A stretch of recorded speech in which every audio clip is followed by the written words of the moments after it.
साथियों नमस्कार। मैं अमिताभ कुमार दास, IPS 94 बैच, और आप देख रहे हैं मेरा अपना YouTube चैनल दास बोले बिंदास। क्योंकि जब बुज़दिलों ने मुंह में दही जमा लिया हो तो दास का बिंदास बोलना जरूरी हो जाता है। साथियों, खबर आ रही है कि देश का नालायक प्रधानमंत्री नरेंद्र मोदी भारत छोड़कर भागने की फिराक में है और हो सकता है कि हमारा पड़ोसी देश चीन नरेंद्र मोदी को अपने देश में पनाह दे दे, शरण दे दे। इस वीडियो को आखिर तक दिल थाम कर देखिए। साथियों, पिछले एक हफ्ते से हिंदुस्तान का सबसे बड़ा मुद्दा है वोट चोरी का मुद्दा, जिसकी अब चर्चा दुनिया भर में हो रही है। 7 अगस्त को राहुल गांधी ने दिल्ली में प्रेस कॉन्फ्रेंस करके जो वोट चोरी का एटम बम फोड़ा था, उसकी गूंज आज तक सुनाई दे रही है।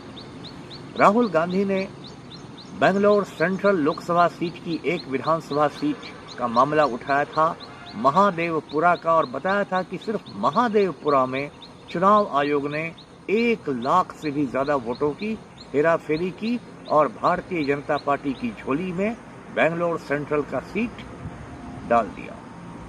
इसके बाद तो समझिए कि एक राजनीतिक भूकंप आ गया, सियासी जलजला आ गया, और उसके बाद एक के बाद एक धागे खुलने लगे। राहुल गांधी का जो प्रेस कॉन्फ्रेंस था उसमें उन्होंने बहुत चौंकाने वाली बात की कि कैसे एक सज्जन गुरकीरत सिंह डांग 4-4 बूथों पर वोट दे रहे हैं, कैसे एक मतदाता है आदित्य श्रीवास्तव 4-5 राज्यों में वोट दे रहा है, कैसे एक महिला है शकुन कुमारी कई जगहों पर वोट दे रही है। उसके बाद चुनाव आयोग ने राहुल गांधी के डर से अपना वेबसाइट जो था उसको बंद कर दिया। कर्नाटक में कोई नालायक IAS ऑफिसर, वहां का मुख्य निर्वाचन अधिकारी है, चीफ इलेक्टोरल ऑफिसर है, वो एफिडेविट की मांग करने लगा। राहुल गांधी के किसी भी सवाल का चुनाव आयोग ने जवाब नहीं दिया। अभी 1-2 रोज पहले 300 सांसदों ने मार्च किया। वो लोग चाहते थे कि चुनाव आयोग उनसे मिले, लेकिन उनके किसी भी डेलीगेशन से शिष्टमंडल ने चुनाव आयोग ने मिलना भी जरूरी नहीं समझा।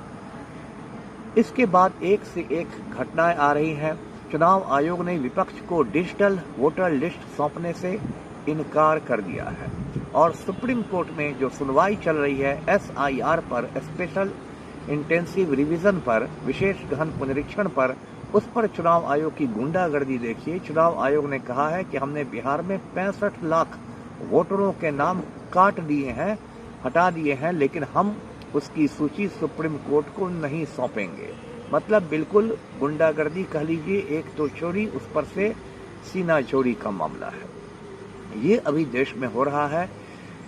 राहुल गांधी ने जो खुलासा किया महादेवपुरा के अलावा, उसके अलावा और भी सीटों पर ऐसी बातें आने लगी। वाराणसी में खुद नरेंद्र मोदी पिछले दरवाजे से वोट चोरी करके जीता है। जिस दिन वोटों की गिनती हो रही थी, शुरू के कई राउंडों में कांग्रेस के अजय राय आगे चल रहे थे, नरेंद्र मोदी पीछे चल रहा था, लेकिन चुनाव आयोग ने बेईमानी करके वाराणसी से मोदी को जितवा दिया। इसी तरह मेरठ में जो बीजेपी का उम्मीदवार था अरुण गोविल, जो टीवी सीरियल रामायण में राम बनता था, वो भी हार रहा था, लेकिन वहां भी इलेक्शन कमीशन ने बेईमानी करके जिता दिया अरुण गोविल को। फर्रुखाबाद में बीजेपी का कैंडिडेट सिर्फ 2700 वोटों से जीता और पता चला कि फर्रुखाबाद लोकसभा सीट के अलीगंज क्षेत्र में 61,000 यादवों और मुसलमानों के नाम चुनाव आयोग ने काट दिए थे। तो कहने का मतलब कि पूरी की पूरी वोट चोरी से नरेंद्र मोदी की सरकार बनी है। नरेंद्र मोदी एक अवैध प्रधानमंत्री है, गैर कानूनी प्रधानमंत्री है, इल्लीगल प्राइम मिनिस्टर है, जिसको कोई हक नहीं है देश में बने रहने का। उस पर से जो बिहार में SIR हुआ 25 जून से 25 जुलाई तक, उसके अजीबोगरीब खबरें सामने आ रही है। सिवान जो सीट है, सिवान जिले में एक दरौंदा विधानसभा सीट है, वहां एक मिंता देवी नाम की महिला का जो पहचान पत्र जारी किया है चुनाव आयोग ने, उसमें मिंता देवी की उम्र बताई गई है 124 वर्ष, जबकि दुनिया के इतिहास में कोई व्यक्ति 124 वर्ष तक नहीं जिया है। उसके पति का नाम है धनंजय कुमार सिंह और संयोग देखिए कि मकान नंबर भी है धनंजय कुमार सिंह। ये हालत है। कल कई सांसद, प्रियंका गांधी सहित कई सांसद टी-शर्ट पहनकर आए थे संसद में, जिस पर मिंता देवी की तस्वीर छपी हुई थी और लिखा हुआ था 124 नॉट आउट। तो ये क्या इस देश में चल रहा है? वाराणसी में एक मतदाता है राम कमल दास। राम कमल दास जो मतदाता है उनको सिर्फ 42 बच्चे हैं, सिर्फ 42 चिल्ड्रन है। मतलब 42 मतदाताओं के सामने उनके पिता का नाम लिखा गया है राम कमल दास। क्या इस देश में चल रहा है? बिहार में ये हालत है कि कुत्ते का आवासीय प्रमाण पत्र बन रहा है, रेजिडेंशियल सर्टिफिकेट बन रहा है। समस्तीपुर में डोनाल्ड ट्रंप का आवासीय प्रमाण पत्र बन गया है।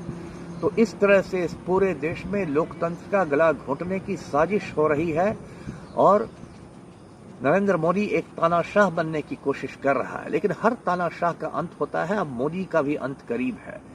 आपको याद होगा पिछले साल बांग्लादेश की प्राइम मिनिस्टर जो थी शेख हसीना, उसको हेलीकॉप्टर पर बैठ के हिंदुस्तान भागना पड़ा क्योंकि बांग्लादेश में जन विद्रोह हो गया। लोगों ने प्रधानमंत्री आवास को लूट लिया था, पीएम हाउस में लूटमार हो गई थी। अब नरेंद्र मोदी को शेख हसीना ने बताया है कि जिस तरह मैं भागी थी उसी तरह आपको भी भाग जाना चाहिए देश छोड़ के, क्योंकि भारत में बहुत बड़ी क्रांति होने वाली है। अब मोदी के साथ मुसीबत यह है कि दुनिया का कोई भी मुल्क मोदी को पनाह देने के लिए तैयार नहीं है।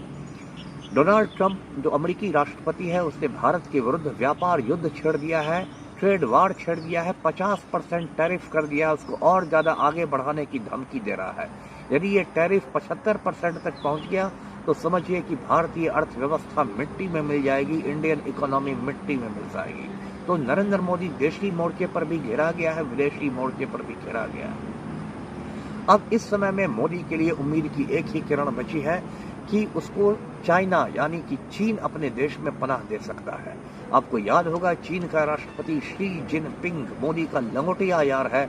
कुछ साल पहले शी जिनपिंग जब हिंदुस्तान आया था तो वो झूला पर बैठा हुआ था और मोदी उसे नौकरों की तरह झूला झूला रहा था। अब मोदी 31 अगस्त को यानी कि आज के 15-16 दिन बाद चाइना जा रहा है और हो सकता है उसके बाद वो हिंदुस्तान वापस लौटे ही नहीं।